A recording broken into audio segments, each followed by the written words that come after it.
Hello, my name is Ryan Dailey, and I'm a junior in the Electrical and Computer Engineering Department at Purdue University and leader of the CAM2 research project under Professor Yung-Hsiang. This presentation was originally given on February 1st, 2017 for the IS&T International Symposium on Electronic Imaging. I would like to thank Electronic Imaging and the Program Committee for Imaging and Multimedia Analytics in a Web and Mobile World for allowing me to give this presentation.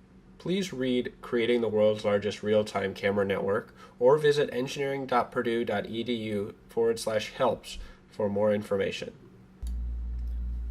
In today's world, cameras are all around us. These cameras were installed for security purposes around the hotel where the presentation was given. Here are some examples of publicly available webcam data around San Francisco, where Electronic Imaging 2017 was held. Here are some of the most common examples of why network camera data is installed. They can be used to monitor weather, traffic, security, or travel. All of this data is publicly available and can be downloaded by anyone. Here is a great example of network camera data. In this example, we can see why network camera data is so important. Visual data allows us to identify 1,000 things from just one single solitary image. For instance, we can immediately identify groups of people standing together.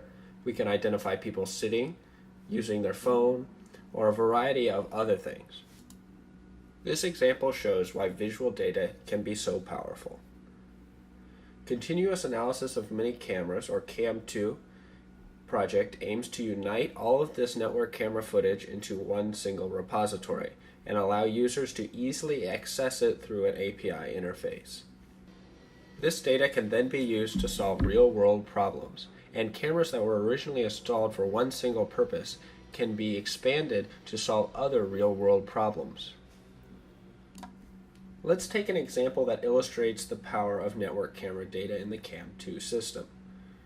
In 2016, Houston experienced major flooding, and the CAM2 system was able to capture examples of individuals stranded and roadways that were blocked. This information could be used to help emergency responders plan routes throughout the city and to identify stranded individuals and get them help. Another example of how CAM2 data can be used to empower emergency responders comes from the Alberta wildfire in May of 2016. Here on the left, you can see a large amount of smoke billowing above the airport, and on the right, a few months after the fires ended, you can see the clear sky. This data could be used to help identify rural wildfires and alert emergency responders before the wildfires get out of hand. The CAM2 network data consists of more than 120,000 cameras in 162 countries around the world. This heat map shows the location of every single camera in our database.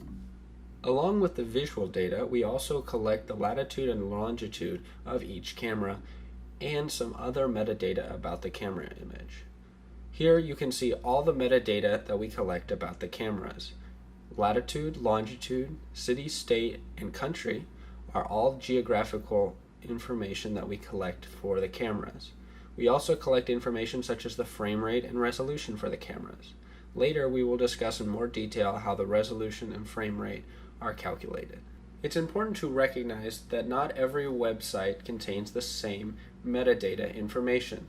Some websites contain latitude and longitude that are precise and accurate. Other websites simply contain an intersection or a street address for the camera.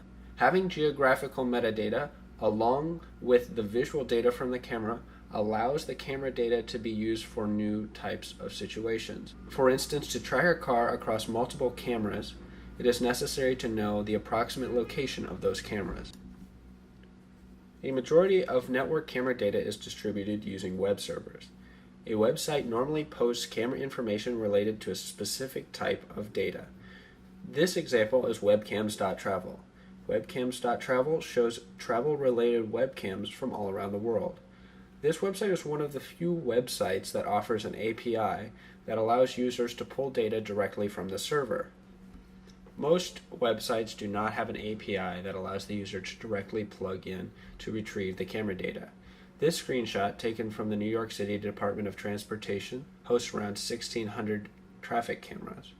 As you can see, this camera information is displayed using the Google Maps API. This is one of the more common ways for camera data to be distributed. So how do we pull camera information from these types of websites without manually entering each individual's camera information into the database? Each website is different, so there is no unique solution. Currently, each website is added individually using a Python script to parse the camera data from the website. First, we will talk about some of the methods used for Google Maps API. The Google Maps API requires that the camera data be loaded into an API on the client side. The API takes in a JSON or XML file containing the data for each point on the map. Now, using the Chrome developer tools, we can find the JSON file associated with the camera data. Now, we have the specific location info for every camera on the website, but we have to find a way to link this location metadata to the camera image data. We will now pull up the camera image data in the browser and see if there's any way to link the two fields together. Now we can see that we can match the content key in the JSON file with the description above the image in the HTML of the image pop-up. And we can match the ID of the image in the JSON file with the URL at the top of the pop-up. We have now matched the image data and the location data, and we can add this camera to our database. Let's look at another example that doesn't use the Google Maps API. The next way that camera information is disseminated is through HTML lists. Many websites use this method because it is the simplest for the developer. This method for collecting camera data requires you to understand the site's underlying directory structure. You will need to understand how each camera data file fits into the site's directory structure so that you can parse the camera data in the most efficient way possible. This method requires us to use Chrome developer tools again, as well as Python module for HTML parsing called Beautiful Soup 4 to parse the website's HTML. Similar to the last method, we have to match the camera content to the geographical metadata about the camera. Once the HTML structure of the site is understood, writing the HTML parsing script is simple. We can now begin to collect additional metadata from the camera, such as frame rate. Frame rate is important because it gives us an idea of how much data can be collected from a given camera. Finding the frame rate for most cameras is equivalent to finding the time it takes for a camera image to update on the web page. Most of the cameras in Cam2 database have frame rates from 1 second to 1 hour. Let's discuss how the frame rate is calculated. Over the course of a successful frame rate assessment, 3 images will be downloaded from the camera server, each at a different time. Each image is compared to ensure that it is unique. We call these images the reference image, the starting image, and the ending image. 3 images are needed because we are starting the frame rate assessment at an arbitrary time with respect to when the image was last updated on the web page. If we just took 2 images, we cannot say for sure how long ago that first frame was updated to the website. This concept is easier to visualize on a timeline. We can see that at time 1, a new image has been posted to the website. We do not start the analysis until time 3, when we download the reference image. The frame rate assessment then continues to download images from the server until it detects that a new image has been posted. This occurs at time 6. The process is then repeated until time 12 when another new image is posted. We then take the time between the ending image and the starting image as the frame rate. Now we will discuss the results of the frame rate analysis on our Cam2 database. Here is a histogram of the frame rate times calculated for the cameras in our Cam2 database. We can see that a majority of the cameras have a time between 1 minute and 10 minutes, with a peak around 5 minutes. There are a few cameras that have a frame rate around an hour, and some that have a frame rate around half an hour, but a majority of cameras shown are under 10 minutes. Here we see a graph of the variability versus average frame rate for 4 different sources of cameras. Each camera from the 4 sources was tested 3 times as there are a variety of factors that can affect frame rate times. Factors like bandwidth of the server that the frame rate is being tested on, or the latency between the camera server and our testing servers. We can see that some sources, like source 4, are clustered around 60 minutes. This indicates that the cameras from that source all have around the same frame rate. Cameras like those in source 2 and 1 have several different frame rates within the same source. For example, camera 2 has clusters around 3 minutes and 5 minutes. Here we can see a direct example of variability within a source. All of these cameras came from the California Department of Transportation, but they each have a different resolution and frame rate, all within the same source. There are many examples of this, and this makes it hard to identify trends within the same source. Finally, here is an example of where the frame rate analysis can fail. Part of the reason that we want to do frame rate analysis is so we can identify problems with cameras.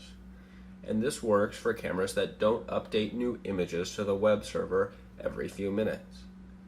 But this doesn't work if the cameras are down, such as these, but still update a new camera image, maybe with a change time or some other type of change in the camera image, after a little bit of time. Our frame rate assessment cannot identify these cameras, and this is an area that the frame rate assessment could be improved in the future, is identifying unavailable cameras and cameras that have problems retrieving the proper data. Thank you for watching. This concludes my presentation. I would again like to thank Professor Yung-Hsiang Liu, the Electronic Imaging 2017 Program Committee, and all of you for watching this video. If you're more interested in creating the world's largest real-time camera network, you can read the paper by visiting engineering.purdue.edu/help. Thank you.